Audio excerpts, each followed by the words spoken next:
బాబాయ్ వాళ్ళు చచ్చిపోయి అనుకుని పోయినాడ ముసైతాను చచ్చిన నీళ్ళు పోయినాకు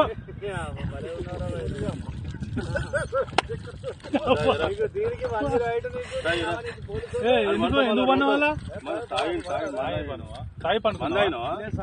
ఎందుకు అనుకున్న వాళ్ళ ఈ చల్లదనానికి ఎండకు చేయలేక కన్నీకి ఓడిపోయి వచ్చిన కన్నీకి పొయ్యి ఓడిపోయి వచ్చిన గెవలేక ఏం చేసావు 10 రోజుల నుంచి గణేట్ చేత నాతో గట్టించి నా కష్టం దోచుకొని గణేట్ రాయ్ నాకు అంటే డబ్బులు ఇచ్చారు కానీ క్షమ